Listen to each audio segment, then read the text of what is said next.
Hey everyone, catch me up, Dylan here. How's it going? I'm a little bit behind, but we're going to upload this week's Raw real quick. That's right, the January 20th, 2025 episode. This is number 3 on Netflix. Now, you might be questioning if you're looking at the chronological reviews and be like, Dylan, you uploaded episode 1 and then didn't upload episode 2. Where's 2? 2 will come. Give it time. I plan on doing it either like tomorrow or the next day, I think. Just give it time. Also, if you hear like noise against the mic, Pumpkin is rubbing her little baby face all over the mic. Alright, let's get into the review. They gave like the opening shot of what state they're in, or the stadium they're in, which this one is Dallas, Texas. I don't remember the stadium's name. And they show Drew, Seth, Punk, Rhea arriving. More on Rhea's later. They show a hype video for Penta, but whenever Rhea arrived, going back to that, Nia Jax ends up taking her out. That's totally not going to play into the show at all tonight. And also, by the way, at the WWE writers, can we like quit making Rhea get injured? Thanks. After that, we go into like the arena show where they're like, "Welcome to Monday Night Raw." This week we have Michael Cole and Wade Barrett, who's filling in for Pat McAfee. If only they had more of a famous fill-in for the announcer spot. Maybe somebody at NXT would know about that. Cole runs down some events that are going to happen throughout tonight, and they transition to Jey Uso then coming out, yeeting with the crowd. He ends up like doing it with like a little child just to prove that he's like the face of the company that's not Cody Rhodes. I guess he's the face of Raw then, I guess is the way to say it. Yeah, I think that's safe to say. Or I guess in this case, yeet. I guess that's safe to say. Throughout this whole thing, my only thought was like, holy fuck, Jey Uso is so over. I thought 2024 for sure was like his peak year, but this year so far, only 3 episodes in, this crowd has been louder somehow than like, almost louder than Backlash France was for Jey. Also, shout out to Texas tonight because they had a killer crowd. Also, double shout out to Michael Cole for dancing like a dad. He does it every time, so off rhythm. Gives like the most like, yeah, son, I support you. I don't know what I'm doing. When I dap you, I'm going to do it out of rhythm. I love it. Also, triple shout out when they were panning through the crowd towards the like entrance of the ramp, like everybody was eating, and then you see this one dad just waving like, hey, how's it going, I'm on TV. Such a pure moment.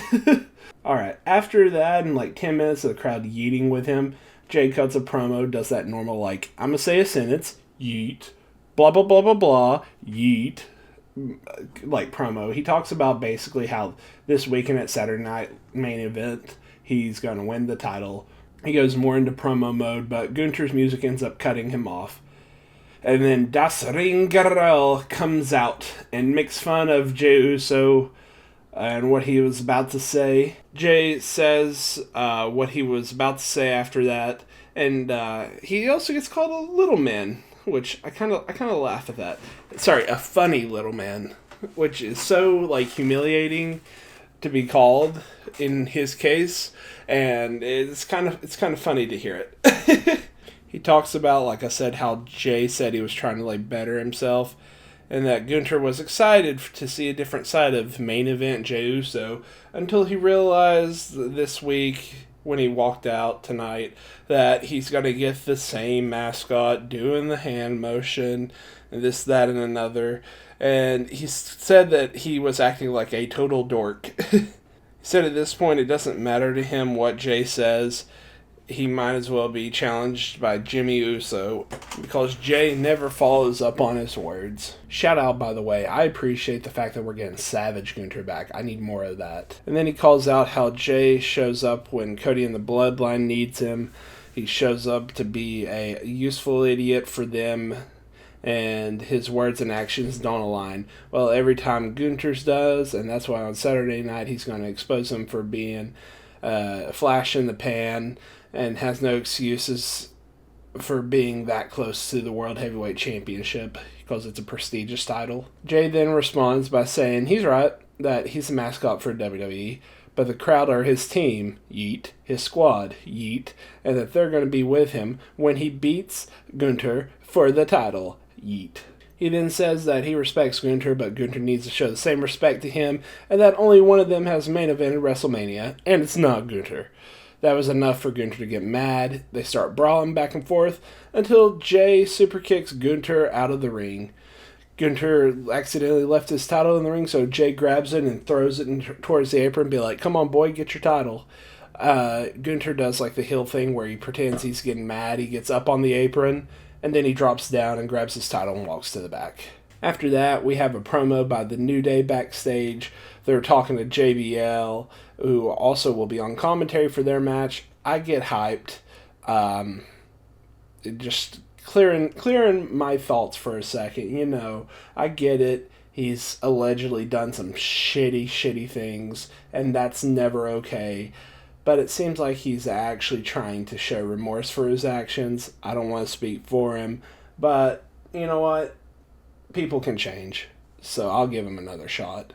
They're like asking him to talk about how great they are and how they're better than Big E, and then they bribe him with $2. They put it in his pocket, and they also, during that time, they talked down like Ron and how JBL was like the second best in his tag team. They talked down how they were more successful champions than he was.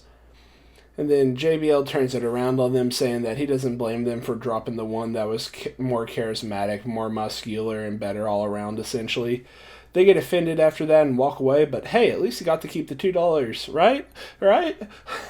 Alright, after that, we get Rey versus Kofi, but before that, Bayley has an interview about her match against Nia. She says that she's officially back on Raw and that she declares herself for the Royal Rumble. She talks about hypothetical title matches with all the champions, except for the NXT champion. She gets cut off by Nia. And then Nia says something. It doesn't pick up the first half of it, but the last half she says she'll beat Tiffy time and she's going to win the Rumble and destroy Bayley just like she destroyed Rhea. That's totally not going to play into anything. After we see a bunch of famous cowboys, we get the most famous cowboy of them all. That's right, Maggle's back. It's JBL. Woo! As the New Day comes out, their music plays, and they say, whoa, whoa, whoa, whoa, whoa, we're done with that. Cut that off. Turn the lasers off. Cut the Titantron. We're done with that. And they just walk out to silence. As they're trying to cut a promo while they're walking to the crowd, I think it's just literally them saying stuff to get heat. They get booed out, though, so you can't hear it.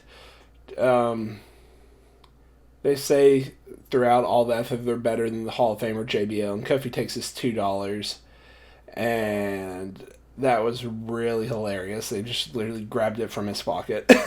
And then they tried to do the New Day Rock thing, but the crowd says New Day sucks, which Netflix titled to say New Day Rocks.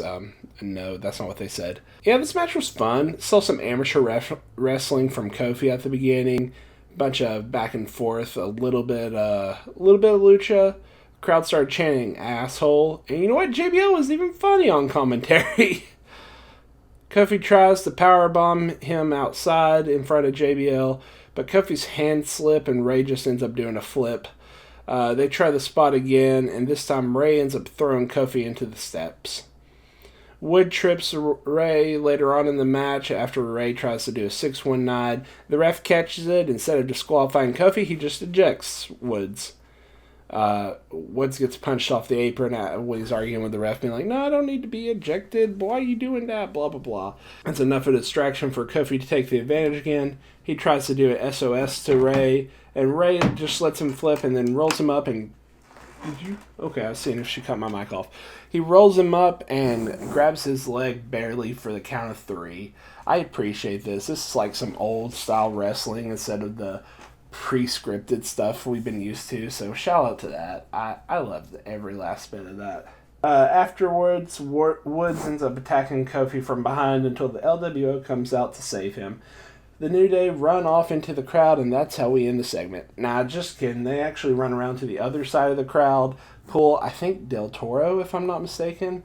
They pull him out and throw him into the ring post, and they end up running away while being like, we got the victory. Commentary then thanks JBL for coming out And we transition to a highlight package of Penta's debut last week. After that, Chad Gable has an interview, but before he makes his way to the interview, he berates the rest of American Made. That's their name, by the way. I've been trying to figure it out for a while. It's American Made. That's his group's name. He says that he wasn't late to the interview. He was just hyping his team up, and says that he's talked to a man who knows a thing or two about Lucha Libre. That's right. He talked to Dom. He says that he's done with all the Lucha stuff, I think. Or he's done with like dealing with luchadors until he figures out how to beat them. And then Ivy and each one of the Creed brothers independently says a thing to basically declare that they're going after the War Raiders and the IC title, the women's IC title specifically. Gable ends it by saying that they will be wrapped in red, white, blue, and gold, and that they'll be glorious. Between that statement and a comment talking about a beautiful looking mustache, I'm starting to think they're teasing like something with Bobby Roode. You know, remember they had that whole team. I don't know what they call. I think they were literally just called Roode and Gable, but I'm gonna call them Glorious America. All right. So anyway, that'd be interesting. Kayla wraps it up by sassily thanking them. And Gable says that he needs to go. I wrote this down somewhere. Maybe it happens later. But Gable says something like he needs to go to figure out the dark arts of Lucha Libre. And as soon as I heard that, I said, what the fuck? Are we getting freaking Vampiro in a WWE vignette? That'd be crazy. After that, we see Sami walk into the ring, and when we come back to the ring, which that happens so repetitively, I might just get rid of those in the car, like everybody arrives intros unless somebody gets attacked from the reviews. I might also just make it like a brief reviews, like, hey, here's 5 minutes instead of exactly one for one what happened. Just tell me what you think of that. Anyway, Sami comes out, declares that he's going to be in the Rumble, which, you know what, honestly at this point, over half of the participants have been announced and we're like 2 weeks out. Who cares about surprises anymore? He also said, he also talks about his comments last week that Seth said. He talks about how there's millions of wannabe wrestlers, but only 1,000 actually get to do it, and less than that get to be in the WWE, and less than that get to be in the main event picture. He talks about how everybody in the main event has won a title except for him. He says that he doesn't need the title, that the support of the fans is enough for him, but damn it, the 14-year-old in him wants that more than anything. As he's talking, Kevin Owens comes out. That gets a little bit of a pop. They weren't expecting that. Sami asks him, all right, how do you want to do things, Kevin? Because he knows that eventually he'd come for him because of him teaming with Reigns. Kevin tells him that it's not like that. Him teaming with Roman made more sense than Cody teaming with Roman. Kevin goes on to mention how he knows that Sami will win the Rumble, just like he's going to win the title from Cody, and they're going to have their dream WrestleMania main event. And then he eventually he starts it by being somewhat nice, and he's also teasing that he's like trying to guilt trip him. But ultimately it turns into him guilt tripping him, saying that he knows Sami will have his back Saturday, just like he had Roman's back. And that's how we end the segment, by the way. But let me just tell you that, damn it, my 2013 to 2016 indie-rific heart needs this more than anything. I know they're not going to have, I presume that they're not going to have Kevin versus Sami for a main event at WrestleMania ever, but I need that more than anything. After a plug for Saturday night's main event, we get an interview with Sheamus backstage, and he's talking about how winning the IC title means so much to him. Breaker then cuts him off and pulls up the title and says that is as close as Sheamus will get to his title. That Saturday, he's going to beat him and break him like the old man he is. That makes Sheamus mad enough to shove him, and it goes from Sheamus being like snarling, like, oh, you cocky youngster, how dare you, to like giving him a smirk little grin because he knew he would do the same thing. We then transition to Bayley and Nia like walking backstage, getting ready for their match next, and then we have the match. It's your normal Bayley-Nia match, nothing to complain about, pretty sick. Nia ends up winning with a bonsai drop. After the match, Rhea comes out to do a beatdown spot. They brawl around the arena, and then it works their way to the announce table. During this brawl, there's also security and like backstage personnel that pull them apart. And then they separate them to where Rhea's on top of the announce table and Nia's on the ground. And Rhea just does a cannonball like off the announce table. Rhea grabs a mic and says, "You, me, Saturday night's main event." She spikes the mic, and that's how we end the statement. Commentary then highlights the street fight from last week, and we go backstage to where Gable's talking to Dom, and the rest of the Judgment Day is sitting down on the couch. He asks, this is where the dark arts thing gets mentioned, sorry. He asks Dom what information he's had for him, and Dom gives him a piece of paper, and Gable says that he's off to learn the dark arts of Lucha. And yeah, like I said, what the fuck, are we getting a Vampiro cameo next week? Is Lucha Underground now canon to, like, the WWE roster? What the hell is wrestling? That then transitions... I can speak, I swear. That then transitions to JD talking about how Finn's banged up and he needs a replacement for their tag team title match next week. I think Carlito says he can't do it or won't do it for some reason. So then Dom says, "Don't worry, I'll take your place." During this, Liv throws shade to how Finn has sucked as being the leader for JD recently. And then Dom tells her that he's sorry for how his plan for the title match went, but he'll make it up to her somehow. She says she's not mad. They do that whole like couple spat thing where it's like, "Oh, I'm not mad. I'm not mad." But she maybe is mad, but she's also maybe manipulating him. And she says, "Don't worry, know how you make it up." They go off screen, and then Carlito just pops in a shot and does a bit. And as we end that, we become that much closer to seeing the Judgment Day truly end. It was one of those things when the Judgment Day formed, at this point, 4 years ago, I think. It was necessary, but the two people that needed the Judgment Day are no longer part of the Judgment Day, and now it's just became the Finn Balor show, and this could have been like 3 different angles instead of one tied together. I don't know. Maybe it's just old man Dylan, but I'm just ready for them to split and go their own ways. And then Carlito, just one more title, maybe give him a title shot. You know what? I was going to say U.S. title, but give him a main event run. After that, we get Lyra Valkyria. I can't speak, I swear to God. We then get a Lyra Valkyria promo package about her title win last week, and she's going to be a defending champion no matter what it takes. Ignore the fact she's not on the show this week. After MLK Jr. tribute package and a commercial plugging like a bunch of famous people, we get Seth Rollins, who's getting ready for his match, when Sami walks by him, thanks him for the speech last week. Seth says he's almost rooting for him, except the fact that Seth's in the Rumble and he's going to win. We then get a meaningful match between Pete Dunne and Penta, and let me tell you, this match made me so hyped because we got the pyro wheel, but it's like the spinning pyro wheel. We got that return for Penta. I haven't seen that since like early AEW days. You know how hyped that made me seeing that? Anyway, Penta's so over, and it's so freaking awesome. This match was just a beautiful brawl all around. They beat the shit out of each other for about 15 minutes, and Penta wins after snapping Dunn's arm and then doing the Penta driver.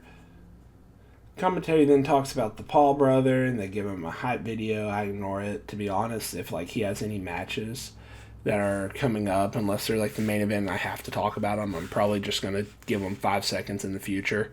I was so happy when they said he retired, and then now he's like, "I'm going to focus on WWE, even though that's a lie, because I still post videos to my social media feed." But whatever. I don't care about him anymore. They plug next week's Raw and Saturday Night main event. Then we see Punk arriving. His music plays. They kind of timed it wrong, so you can tell that it was piped in music. But also, whatever, it doesn't really matter. He's arriving through the crowd, and there's like this spot in the crowd that they do interviews now. That's a sick spot. But he has an interview with Jackie Redwood. She tries to interview him off the bat, but the crowd drowns out like everything they say for a second. Then he gets asked about how painful it's been to be in the main event spot, and never actually win the title and how this year is like different for him. They didn't say it like that, but I'm paraphrasing. He explains that he's made history year after year after year, and he continues to. He takes shot at Cena and says that he's going to throw him over. And then out of nowhere, he takes a shot at all the big names. And then out of nowhere, he takes a shot at Hogan, which popped me. Said even if he's got to take his dusty ass and throw him over the ropes, he'll do it. Said something about maybe he needs to cash in favors. It doesn't matter because 30 people are going over the top rope. Brother, dude. Brother, dude. It's funny he took a shot at Hogan, but this sounds like an old school wrestling promo. We then see Drew backstage as they plug the match between him and Seth for the main event. When we come back from the ad, they have Team Zoe. I forgot their actual names, like 3 initials, but whatever. I forgot what they are. They're going against Damage Control's Dakota and Io. Spoiler alert, Damage Control ends up winning that. Once again, they plug Saturday night's main event. Then we get a hype package from Drew versus Seth. We get like the hype package for it. Then we get the actual match. It's not your traditional main event because I think the entrances and outro bit, I don't know what they're actually calling it, but they gave it like 20 minutes. There's some cool spots throughout the match though, time aside. They gave, Seth put Drew up and gave him the start of the Falcon Arrow, the suplex off. And then he went for the Michinoku driver, but Drew ends up picking him up instead to give him the Michinoku driver. It's a 2-spot. I think almost immediately after that, he starts clotheslining Seth. And then something happens to where Seth gets up and ends up rolling him up for the pin. And I'm tired of roll-ups, Grandpa Triple H. And then this part where he would respond back, well, that's too damn bad. After the match, Drew beats down Rollins for a bit, gives him a Claymore. He drags him out to the corner to give him a Claymore onto the post to take him out. And then Sami comes down to save him. They beat each other down for a bit until Drew throws him against the crowd barricade. Drew goes into the ring, pulls Seth up to the opposing corner, verbally berates him for a bit. Sami tries to give him a haluva kick, but Drew rolls out of the ring and he accidentally gives Seth it. The show goes off as he's trying to apologize to Seth and tells him, hey, don't say anything right now. Don't say anything. Just hear me out. And how will Seth react? What does this mean? Well, we'll have to tune in next Monday to figure that one out. Yeah, last week was a shit show for me, without getting too unprofessional. So, anyway, long story short, all the reviews and all that lovely jazz that I've missed out on will be up throughout the remainder of this week. Just give me time. Alright, thank you for giving me time. Thank you for listening to me today. Today's Wednesday. Normally, last week's Dynamite will be uploaded today. I'll try to, no promises. It might be uploaded tomorrow. But if I don't see you today, I'll see you tomorrow for this week and last week's Dynamite. And I might, if I feel zesty enough, I might even do not this week's, but the last week's Raw that I missed out on, just to have all the Netflix Raws up. Alright, I'll see you sometime throughout the remainder of these days. There's also a prediction video going to be up, a couple other videos I'm going to say. Without giving away all my arsenal, I'll just say I'll see you soon.